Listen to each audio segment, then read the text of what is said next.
Howdy! Last week I did a video on things that I love about Korea. But, like all things, there are pros and cons to anywhere that you live, and that extends to Korea as well.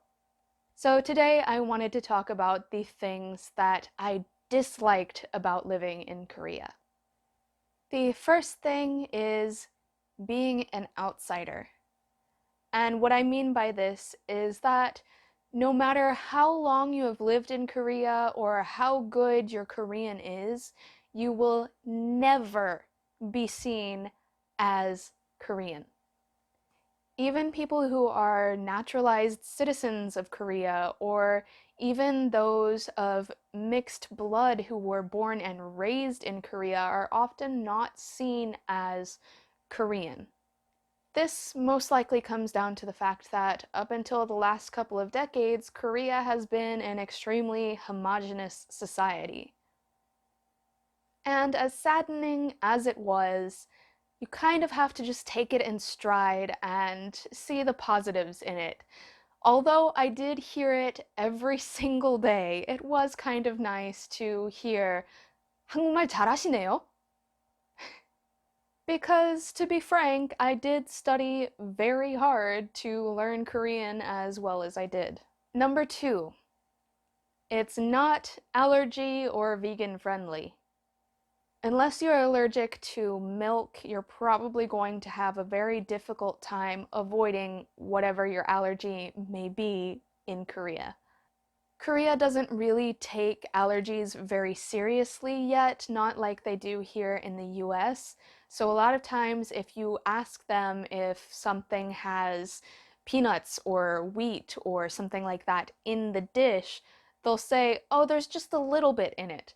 And you have to tell them, well, a little bit is not okay either. And then often they'll just pick things out.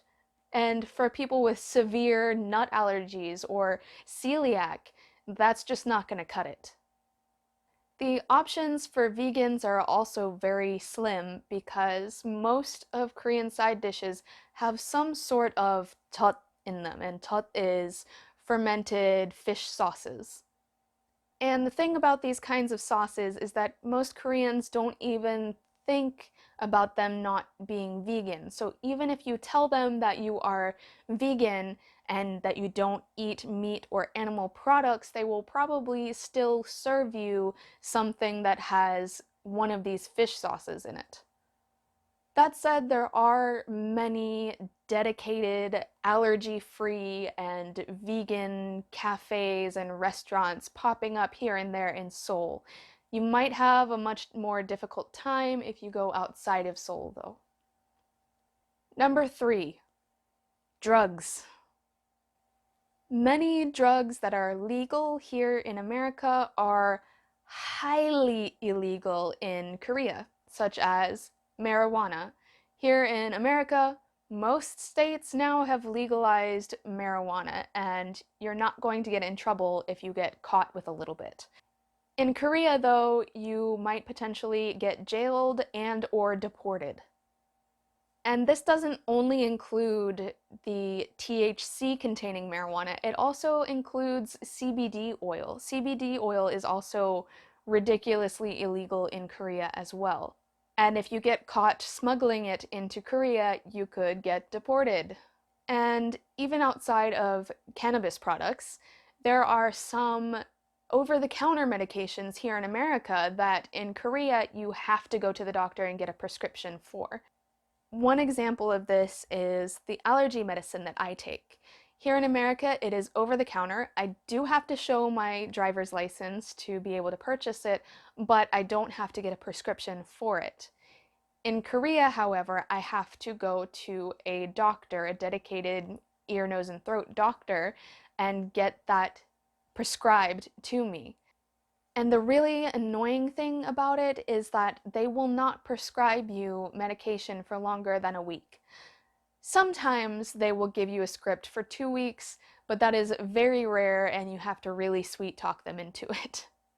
For a simple allergy medication, it can actually start to get really expensive when you factor in going to the doctor almost every week, because you have to pay the doctor copay and then the cost of the medicine as well. It's still fairly cheap, but in the long run, it starts to get a bit more expensive than the American counterpart because you can just get it over the counter. Number 4, immigration.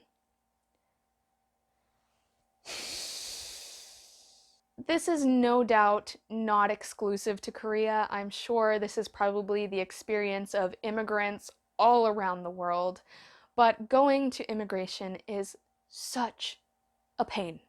It seems like every 2 to 3 months they are completely changing the immigration laws, so no matter what you do, every time you go, you're missing something. And they always tell you to go home and get this paper or that paper and come back. It's a never-ending process.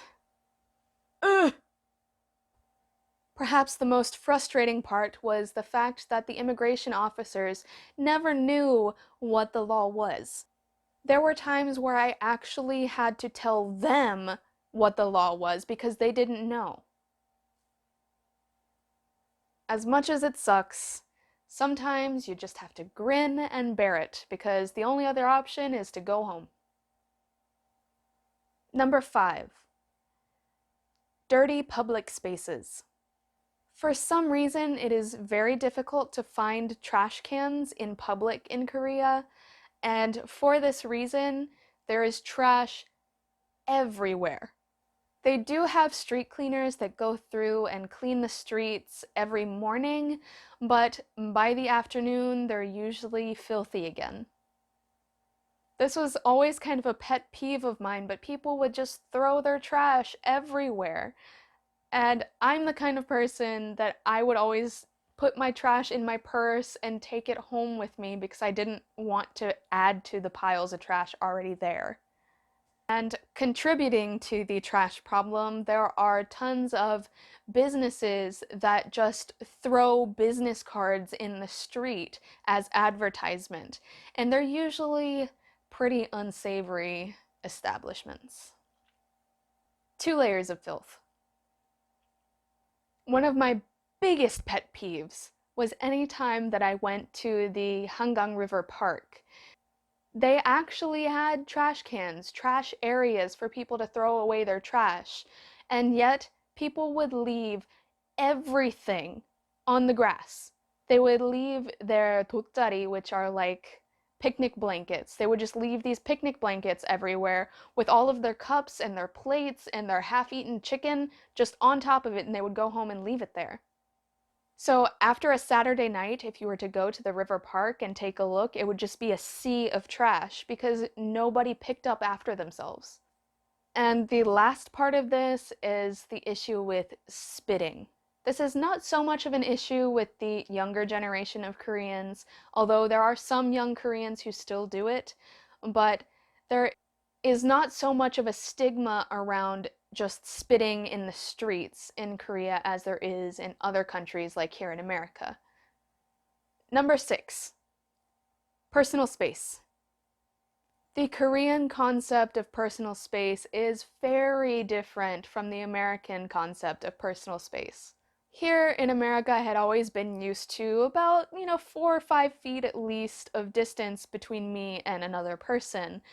But in Korea, that doesn't really exist. Waiting in line for something or standing in the subway, people would be right next to you. There would be inches, if that, between you and the other person. And it was always so uncomfortable because often there was plenty of space around us, but for some reason they wanted to stand close to me. At least that's what it felt like. So those are a few of the things that came to mind when I thought about what I disliked about living in Korea. The good thing is a lot of these things have improved in the past few years, and they're not as bad as they were when I first went to Korea. So that is a good thing, that there is some growth in these areas. I thought it would be good to go over the things that I disliked because there are pros and cons to every place. And I know that when I first went to Korea, I kind of had this idealistic view of what it was going to be like. And so some of these issues really kind of disappointed me more than they should have. For any of you out there who are living in Korea, what do you think about the things that I listed today? Do you agree with what I said? Do you have anything to add or anything that you disagree with? Let me know down in the comments. Thank you so much for watching. If you would like to subscribe so I can see you in the next video, that would be awesome. But if not, thank you so much for watching to the end of this one. Bye-bye.